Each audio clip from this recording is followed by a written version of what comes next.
দর্শক, এখন যেমন প্রতিহিংসার রাজনীতি দেখছি, আমাদের সহ্য ক্ষমতা যখন একেবারে নাগালের বাইরে চলে গেছে, সামান্য একটুতেই আমরা অধৈর্য হয়ে পড়ছি, আমাদের সহ্য ক্ষমতা জিরোতে চলে গেছে।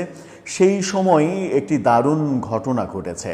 রাজনৈতিক শিষ্টাচার এবং রাজনীতিতে সহ্য ক্ষমতা এবং সমালোচনা গ্রহণ করা, সমালোচনা রিসিভ করার ক্ষমতা যে কতটা প্রয়োজন তার এক অনন্য নজির স্থাপন করলেন বোধহয় বিএনপির ভারপ্রাপ্ত চেয়ারম্যান তারেক রহমান। বিএনপির তৃণমূল পর্যায়ের নেতাকর্মীরা যখন অস্থির, এই ধর মার কাট, একে ধরে থানায় দে, ওকে ধরে থানায় দে, ওকে দেখা গেছে পুলিশ খবর দে, এই কাজগুলো যখন করছেন, কদিন আগেই আমরা অভিনেতা সিদ্দিককে মারপিটের ঘটনা করতে দেখলাম ছাত্রদলের নেতাকর্মীদের, এবং তাকে মারপিট করে থানায় দেয়া হলো। অভিযোগ হিসেবে তারা বললেন যে তারা তারেক রহমানের সমালোচনা করেছেন, খালেদা জিয়ার সমালোচনা করেছেন। সেই সমালোচনার জেরে কর্মীরা ক্ষেপে গিয়ে মারপিট করছেন আওয়ামী লীগের সমর্থক কিংবা আওয়ামী লীগ করা একজনকে। এই ঘটনাগুলো যখন দেখছি, দেখতে দেখতে আমরা ক্লান্ত হয়ে পড়ছি, তখন তারেক রহমানের একটি পোস্ট সবার বিবেকে নাড়া দিয়েছে। গতকালকে তারেক রহমান ফেসবুকে একটি পোস্ট দিয়েছেন। সেই পোস্টটি দিয়েছেন 2009 সালে। তাকে নিয়েই কার্টুনিস্ট মেহেদি একটি কার্টুন এঁকেছিলেন, সেই কার্টুনকে কেন্দ্র করে।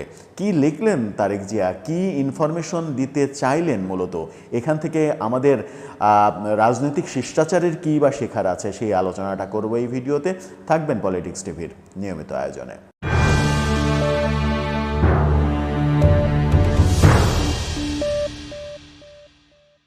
দর্শক, পলিটিক্স টিভির নিয়মিত ভিডিওগুলো স্পন্সর করছে প্রজাপতি.টিভি, নতুন ওটিটি প্ল্যাটফর্ম। আপনারা চাইলে ইউটিউবে, ফেসবুকে, ইনস্টাগ্রামে, টিকটকে দেখে নিতে পারেন।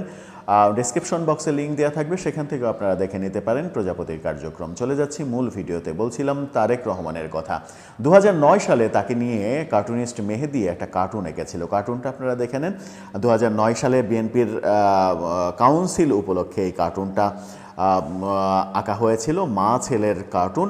সেই কার্টুনকে নিয়ে এতদিন পরে কার্টুনটা সামাজিক যোগাযোগ মাধ্যমে নিজেই পোস্ট দিয়ে তারেক রহমান একটি পোস্ট করেছেন গণমাধ্যমের স্বাধীনতা নিয়ে। গতকালকে এই পোস্টটা আমরা দেখেছি, তারেক রহমানের পোস্টটাও দেখে নেন। তারেক রহমান ইংরেজিতে পোস্ট করেছেন। সেই ইংরেজিতে পোস্টটা যদি আমরা বাংলাতে কনভার্ট করি, তাহলে যেটা দাঁড়ায় সেটা হচ্ছে, বিশ্ব মুক্ত গণমাধ্যম দিবসে আসুন আমরা নৈতিকতা ও সততার সঙ্গে সংবাদপত্রের স্বাধীনতা এবং সত্য সম্পর্কে প্রতিবেদনকারী সাংবাদিকদের সুরক্ষার জন্য ঐক্যবদ্ধ হই। সাংবাদিকরা গণতন্ত্রের একটি গুরুত্বপূর্ণ স্তম্ভ হিসেবে কাজ করেন। তাদের কাজকে অবশ্যই রক্ষা এবং গ্রহণ করতে হবে, কোনোভাবেই দমন করা যাবে না। বাংলাদেশে আমরা সাম্প্রতিক ক্ষমতাচ্যুত কর্তৃত্ববাদী শাসকের পৃষ্ঠপোষকতায় দমন পীড়নের মাধ্যমে সংবাদ মাধ্যমের স্বাধীনতার নিয়মতান্ত্রিক অবক্ষয় দেখেছি। সেই অন্ধকার বছরগুলোতে অবিস্মরণীয় সাহস ও প্রতিশ্রুতির সঙ্গে অনেক বাংলাদেশি সাংবাদিক দুর্নীতি, মানবাধিকারের ভয়াবহ লঙ্ঘন এবং আর্থসামাজিক ব্যর্থতা থেকে শুরু করে বিভিন্ন বিষয়ের উপরে আলোকপাত করেছিলেন, যা রাষ্ট্র দ্বারা সংগঠিত হয়েছিল। এই সাহসী সাংবাদিকরা মূলধারার গণমাধ্যম ও সামাজিক যোগাযোগ মাধ্যমে দেশ বিদেশে সর্বত্র সত্য অনুসন্ধানে অবিচল ছিলেন। তারা গণতান্ত্রিক বাংলাদেশের স্বপ্নে অবিচল ছিলেন এবং মত প্রকাশের মৌলিক অধিকার রক্ষায় অবদান রেখেছিলেন। তিনি শেষে লিখেছেন যে পোস্টে তিনি লিখেছেন যে বিএনপি এমন এক নতুন ধারার সাংবাদিকতা থেকে অনুপ্রেরণা নেয় যেখানে সর্বোচ্চ নৈতিকতা ও পেশাদারিত্ব বজায় থাকে। আমরা এমন সাহসী ও নিরপেক্ষ সাংবাদিককে সম্মান করি। আরও অনেক কথা লিখেছেন। এই পোস্টে 2009 সালে অনুষ্ঠিত দলের সর্বশেষ যে কাউন্সিল, জাতীয় কাউন্সিল, সেটার আদলে অঙ্কিত একটি কমিক চিত্র, সেই চিত্রটি তিনি সংযুক্ত করেছেন এবং তিনি ফেসবুকে সাংবাদিকের স্বাধীনতা, গণমাধ্যমের স্বাধীনতা নিয়ে কথা বলেছেন। যখন আমরা বাংলাদেশে এই মুহূর্তে গত সরকারের আমলে গণমাধ্যমের স্বাধীনতা ছিল না বলে সমালোচনা ছিল, এই আমলেও, অন্তর্বর্তীকালীন সরকারের আমলেও গণমাধ্যম বাকরুদ্ধ, এমন অভিযোগ রয়েছে।